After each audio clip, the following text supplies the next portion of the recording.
गम की शिद्दत बढ़ जाए तो सीना भारी हो जाता है।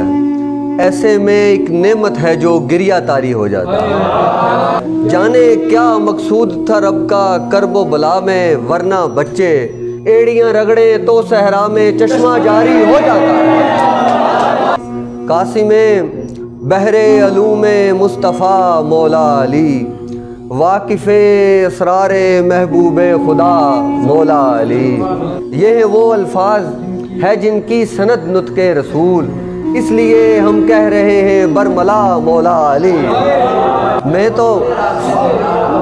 तो सीधे रास्ते से जा रहा हूँ शहर में, हाँ वही जिस शहर के हैं बाबुहा मौला अली। जिस किसी ने भी सुना है अल्लाह तश, रो रहा है कह रहा है अल्लाह तश।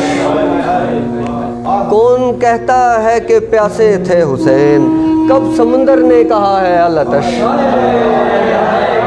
तब कहा था चंद मासूमीन ने, अब जमाना कह रहा है अल्लाह तश।